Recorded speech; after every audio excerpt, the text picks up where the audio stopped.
Christophe Fazot, peintre et dessinateur.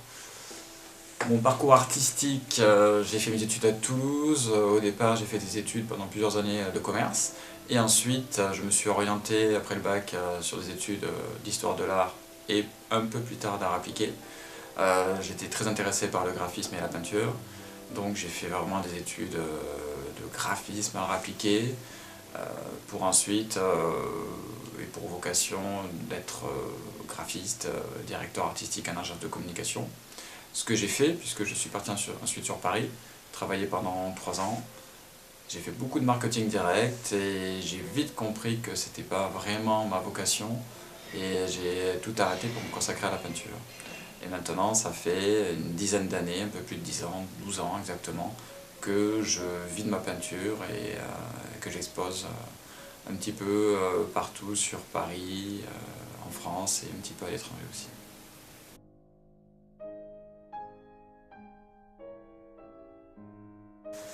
Alors, les artistes que j'apprécie beaucoup dans l'art contemporain et surtout l'art moderne, je dirais bien sûr Picasso, qui est un classique pour moi, mais qui m'a permis aussi de comprendre le dessin.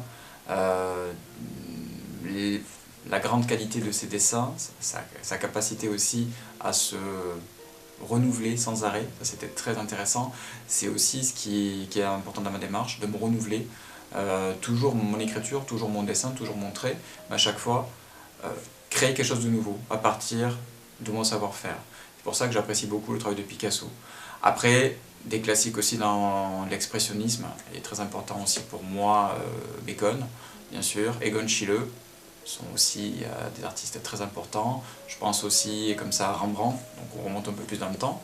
Mais voilà, c'est des gens comme ça qui m'ont forgé aussi, m'ont donné envie de peindre. Je pense aussi à Soutine, je pense aussi à des personnes aussi comme d'un autre genre tout à fait, mais plutôt dans la figuration libre, Kessaring, qui m'a permis aussi de donner aussi cet humour, ce travail aussi très graphique, très intense, qui est plutôt schématique, mais qui est aussi très important aussi dans ma manière d'apprendre la peinture et le dessin. Et je pense aussi à des gens comme plus contemporains, à Peter Doig, qui est aussi un super peintre. Voilà.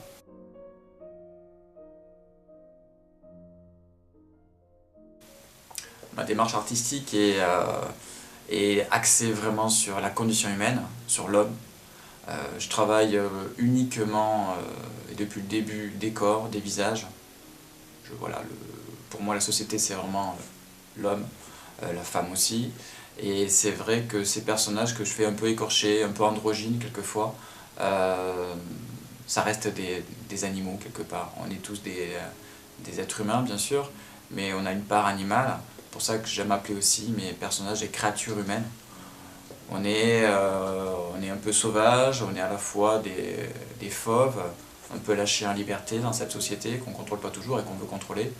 Et ce qui nous ramène à faire des choses assez étonnantes et des fois difficiles.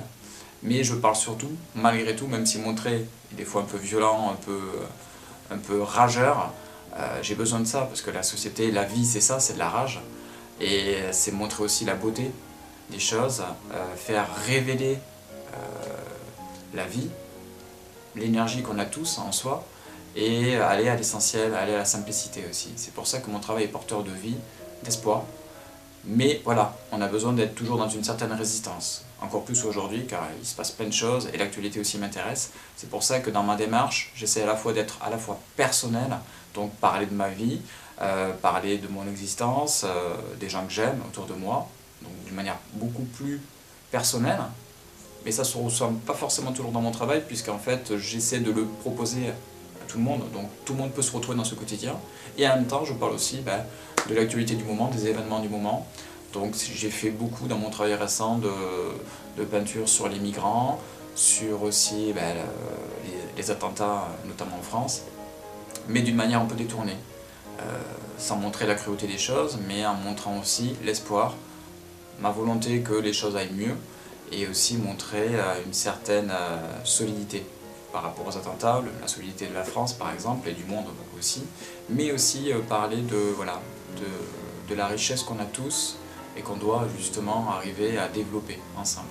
Car en fait, pour que tout aille mieux et pour que les gens se sentent mieux, il faut être ensemble. Voilà.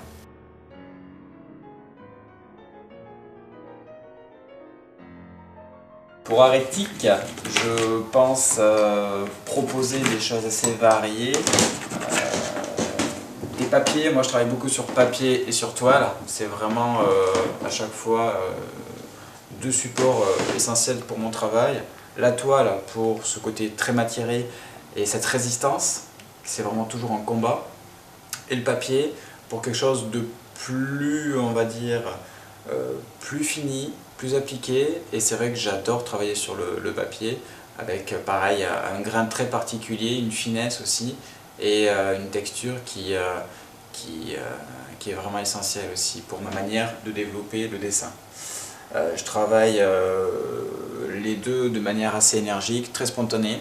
Le papier, il faut que ça aille vite, aller à l'essentiel. Et la toile, c'est plutôt quelque chose qui prend plus de temps, qui est plus posé et qui peut durer voilà, sur plusieurs semaines.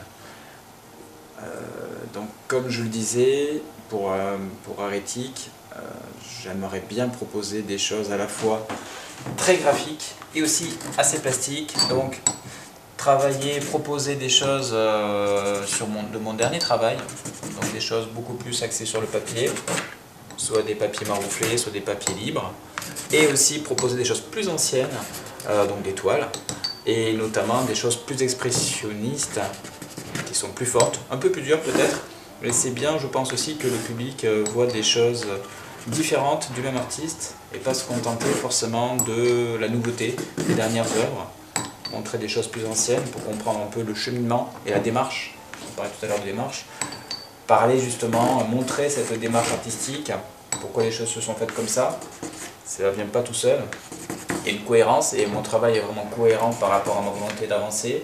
Je répète souvent les mêmes thèmes, mais d'une manière différente. Et c'est vrai que c'est intéressant de proposer ça. Montrer vraiment les variations, les couleurs aussi. Les dominantes, les traits, la plasticité aussi des peintures qui permettent de voir le même thème décliné. Voilà, des peintures de 2008-2009 pourraient être proposées en fonction des choix qu'on fera ensemble, mais aussi des choses de 2016-2017. Et ça permet, voilà, comme je le disais, au public de voir des choses et de comprendre une certaine cohérence.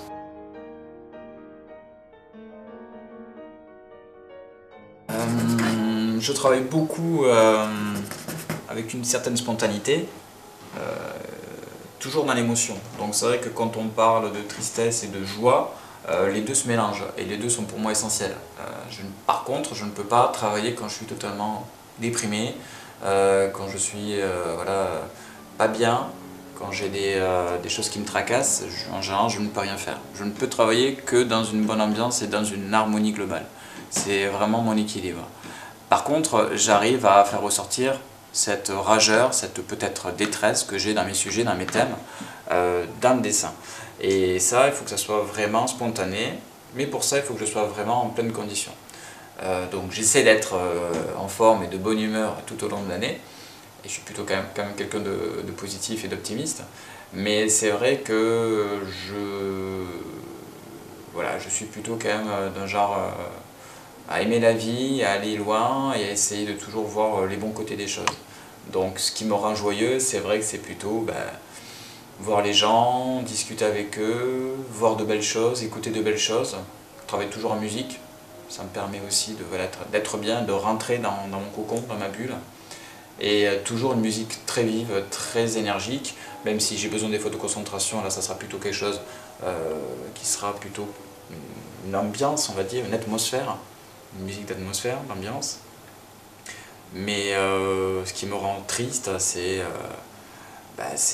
peut-être aussi certaines personnes qui m'agacent, ce qui se passe aussi globalement, comme je l'ai dit tout à l'heure, dans la société, les injustices, ça m'agace profondément.